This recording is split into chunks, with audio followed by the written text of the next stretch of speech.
Hey guys, welcome back to Wrestling News 365. Hope everyone is doing very well. As always, there is a ton of news stories to get into today. So let's start off talking once again about Zelina Vega. Now, Zelina Vega has been a hot topic of discussion, hasn't she, on social media since her return to the WWE this past Friday night on SmackDown. We have some more details regarding her return.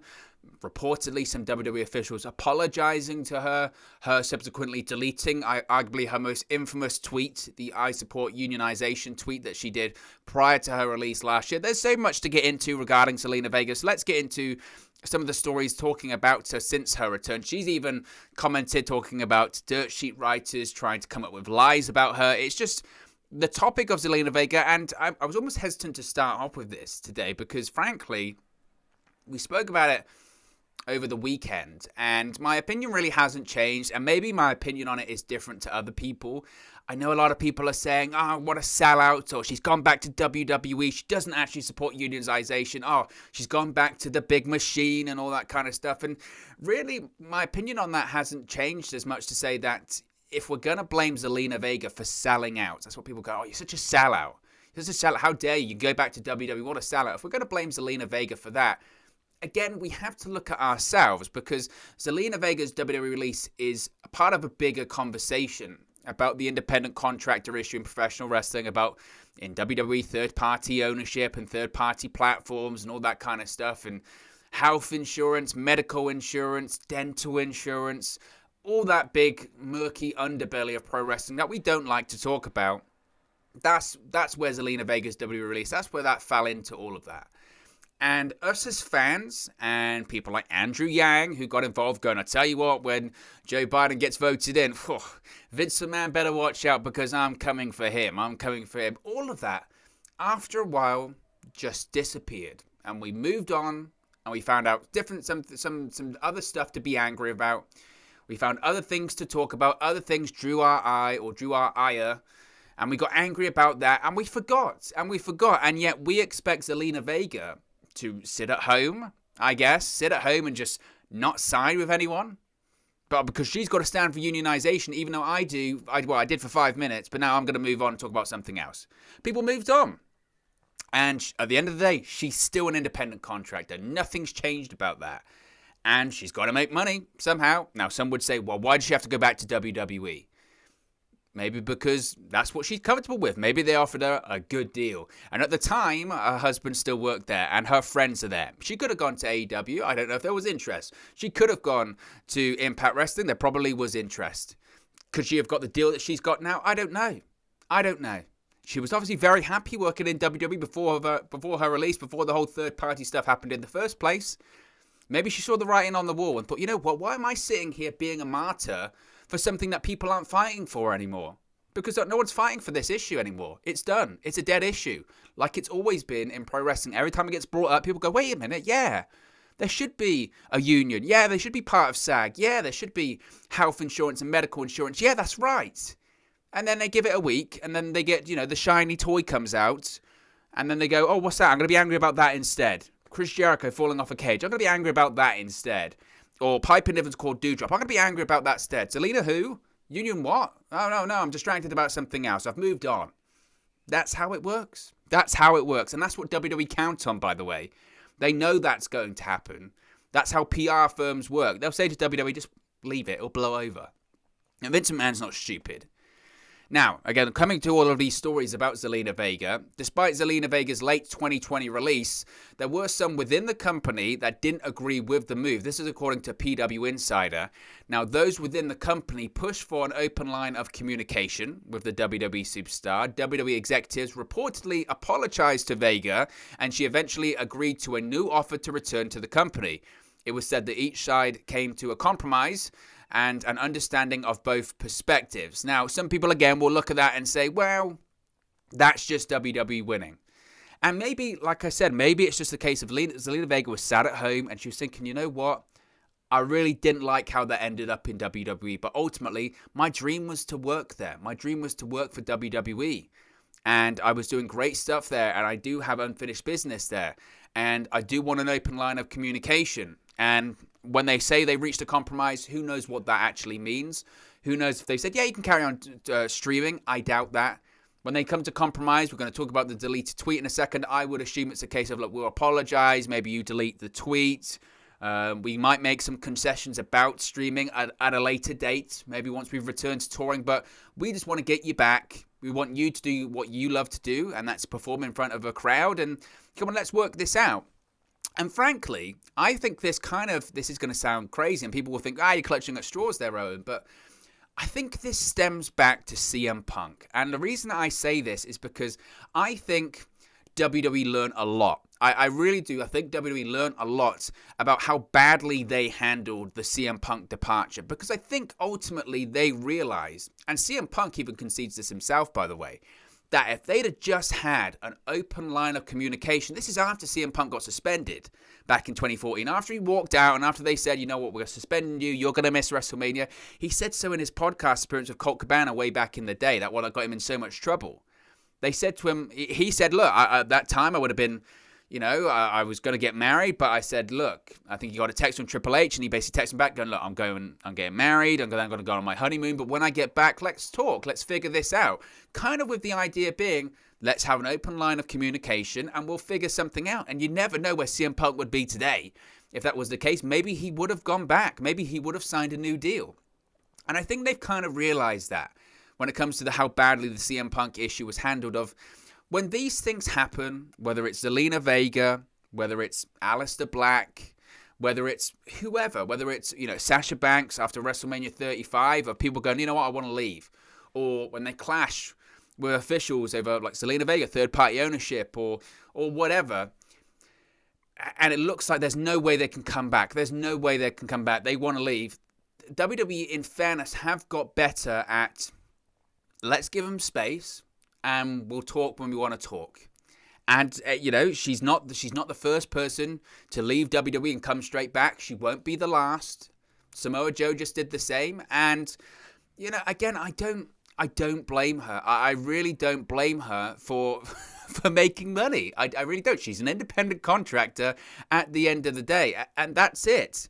Now, as I mentioned, shortly after her release from WWE, Zelina Vega tweeted out, "I support unionization," and even spoke to SAG-AFTRA, the Screen Actors Guild, American Federation of Television and Radio Artists, what a long name that is, about her experience and the likely need for wrestling to be unionized. Now, since then, Zelina Vega has deleted the "I support unionization" tweet, along with another where she acknowledged having a powerful conversation with SAG-AFTRA.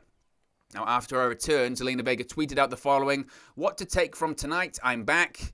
I'm going to be in the Money in the Bank ladder match, and I will win. Period. Everything else is irrelevant." Now, she didn't win, of course, Friday night on SmackDown, but you never know. She could win her Money in the Bank ladder match. Who knows? And look, again, when I know people are like, I can't believe she deleted that tweet. Oh, I can't believe she would do that. I can't believe she would delete the "I support unionization" tweet. Or I can't believe she deleted the tweet where she met with SAG. How dare she? What a sellout.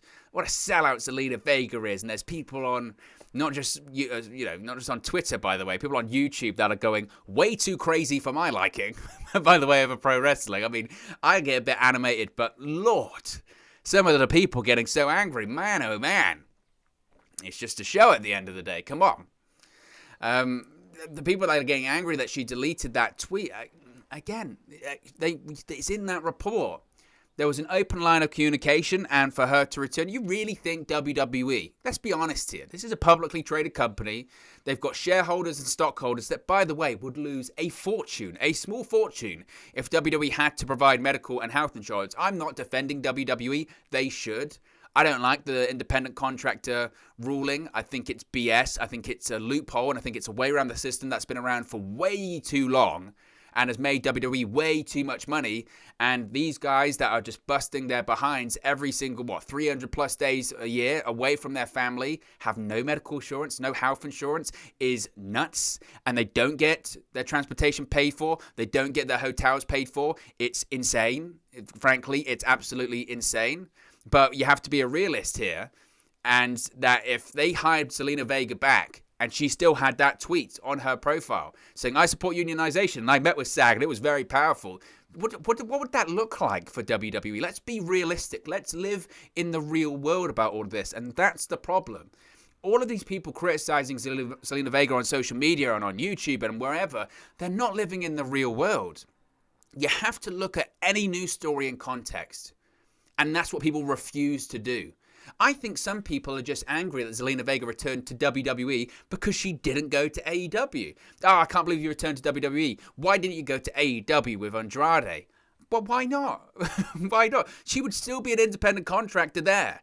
The issue that she left WWE for was, again, the third-party edict. She'd probably be able to allow to Twitch stream in AEW. That's not a problem. But again, let's be honest. Maybe WWE made her a better offer. Who knows if AEW even made her an offer? We don't know the facts in this situation. And I think these people that are just vicious on social media, just, again, you're a sellout, you're this, you're that. If I'm Zelina Vega and if I'm WWE, I would see this and I go, you know what? Let's run with it. Let's make it work. You can start going out to the crowd. She could be one of the most over heels on Friday Night SmackDown in that women's division. Not that that's hard because there's nobody in that women's division right now. But she could be one of the most over and hated characters on that division going, yeah, I came back for a lot of money, by the way. More money than any of you have got right now. Did I sell out? Absolutely, I sold out. I sold out for money. And guess what? I'm Miss Money in the Bank. I've got a fat paycheck and I'm better than every single one of you. That's a character right there. Why not? You've got all these crazies on social media. Why don't you just play up to them? Why don't you play them for what they are? And that's crazy. That's my opinion on that one. Let's move on. Let's talk about SmackDown. Let's talk about the ratings because obviously Friday Night SmackDown had no Roman Reigns this week, which is a rarity. And I think WWE might not be happy about this and they may not revisit that again because Friday SmackDown drew an average of 1.741 million viewers in the overnight ratings. And again, this is the overnight ratings and according to Spoiler TV. The overnight ratings traditionally over the course of the last few months, because we've covered them here on the channel, I would be cautious with them. That's all I'll say, because sometimes the overnight ratings look terrible and then in reality they're not as bad as they actually would first appear. I would assume though, and we won't know this probably for another day or so because of the 4th of July weekend, but I would assume these are pretty close, again because it was the holiday weekend. But Hour 1 drew 1.699 million viewers, and Hour 2 went up to 1.782 million viewers. SmackDown also drew an average of a 0.4 rating in the 18 to 49 demographic, which was number 2 for the night. The Stanley Cup Final was at number 1 with a 0.47 rating, so they weren't a million miles behind the Stanley Cup Final, which again isn't bad. But this is down 6.3% from last week's SmackDown overnight ratings, which drew an average of 1.859 million viewers with a 0.5 rating in the key 18 to 49 demo. The drop is largely due to the holiday weekend, as I mentioned, but it would be the poorest showing of the year for SmackDown.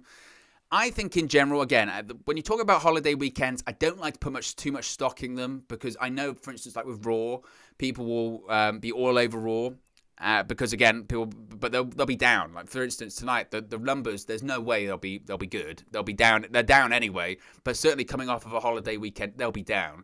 I don't bash too much Raw for that, but I think just in general for SmackDown recently, if you're going to look at it the last few weeks, they've been under 2 million. Take out that June 18th episode, which was the one with Roman Reigns and Rey Mysterio in the main event with the Hell in the Cell match. Take that out, they've been under 2 million rather since May 14th. So essentially, coming out of WrestleMania, they've done crap. Basically, on SmackDown on Fox. And there is no way in my mind that Fox are happy about that. There is no way that just having one episode since May 14 being over 2 million, that Fox can be happy with that. Because that's not good enough. That just isn't good enough for the money that Fox are paying for SmackDown, which is $1 billion over 5 years. Considering the network, I mean, it's Fox, it's network television, this isn't cable, this is network TV. They can't be happy with that. Now, again, looking at it in context, you'll say, well, the key rating, they were number 2 for the night. Maybe television is down. That is true. Television is just down. But I think those, especially on the Fox side of things, probably WWE as well, will probably be saying, well, next time we have the discussion about maybe we should leave Roman Reigns off the television show, they might think twice about that. And to be honest, that's probably a little bit of a mistake in my opinion, because there are some weeks where I don't think Reigns needs to be on the TV show. he feels special anyway. Having him off the show makes him feel even more special, in my opinion. But given the experiment this week, and again, I know it's a holiday weekend, so you have to look at that in context, but there certainly will be some people going, maybe we keep Reigns on. Maybe we keep Reigns on going forward. But he'll be on every show as we return to live crowds, and that's WWE's. That's their hope of a get-out-of-jail-free card, essentially, of, well, we're going to return to live crowds. That's going to change everything in terms of the ratings for Raw and SmackDown. That remains to be seen, in my opinion. I don't think putting some glitter on a turd, essentially, which is WWE television at this point, I don't think having crowds, I don't think having new sets, I don't think that fixes anything in terms of ratings. Maybe a slight bump for those first few weeks, but in reality, and as I always say, for Monday Night Raw, and not so much for SmackDown, again, because network television, they have the bigger stars. SmackDown is the A show at this point, but there will be new lows, because there always is. Every year. Every single year. Raw goes down about 10% every year. SmackDown is on a similar trajectory. That's television, but I think it's worth considering as well. I really do. Now, this week, tomorrow night, actually, is the Great American Bash. NXT's the Great American Bash, the second one they've done. And WWE has confirmed that NXT champion Karrion Kross and Johnny Gargano will meet face-to-face this Tuesday at NXT's The Great American Bash. Now, Gargano tweeted yesterday he wanted to meet the NXT champion at the Great American Bash. He tweeted, quote, "Last week, Kross tried to hit me with a car. You think I was just going to let that go? I'll be at the Great American Bash. No tricks, no games, no smoke and mirrors. Meet me face to face. I'm going to smack the taste out of your mouth." Now, Kross accepted the invitation after comparing Gargano to bugs that crawl out of dog crap. It's a nice analogy. He said, quote, "Mr. Gargano, it's time to cool off that mouth of yours. I would think of you more like the bugs that crawl out in and out of dog crap than an actual physical threat to me. So here's what we're going to do. You leave your family at home, as will I, and you meet me at the Great American Bash. It's that simple, TikTok." William Regal wrote, "While it seems that the Great American Bash will be anything but a party, I shall see all of you at NXT this Tuesday." Now, Samoa Joe also tweeted, "I believe the young champion is correct. It is simple, and I will be at the Great American Bash to maintain said simplicity." So there you go. That's what we're going to have this week at the Great American Bash. The only thing I would say with this, and this is just, I guess, I actually drew on my arm there, I thought for a second. Not that I have drawings on my arm anyway. The only thing I would say about that is, again, and this is kind of the problem, I guess, in general of NXT, is who on earth is the heel and the babyface there? Karrion Kross, I guess, he was the heel coming out of NXT TakeOver in Your House, and I would assume he's the heel again here. I mean, he did try and run over Johnny Gargano. Johnny Gargano, I guess, his heelish antics have got so over the top that now he's the babyface, but it's just this weird world of grey that NXT lives in.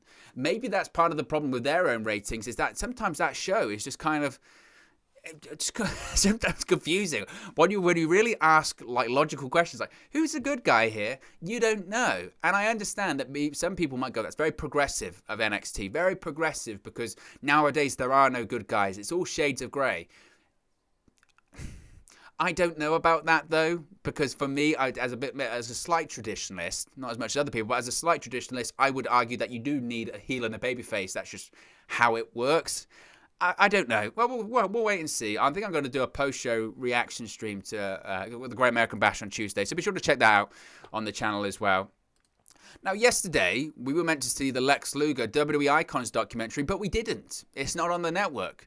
Now, the WWE Icons documentary on Lex Luger did not air on Sunday as originally scheduled. Now, sources indicated, this is Wrestling Inc. reporting this, that the debut has been delayed so it can be supported by a stronger lead-in program. The exact date for the premiere is to be determined. The documentary looks at the life and career of Luger. It features new interviews with the likes of Luger, Sting, Bret Hart, Ric Flair, Bruce Pritchard and Jim Cornette. In addition to Luger's career, the episode covers his legal troubles in his later life, addiction, and apparently the tragic passing of Miss Elizabeth. I was really disappointed that this didn't air yesterday. Look, they can say, well, it doesn't have a strong lead-in.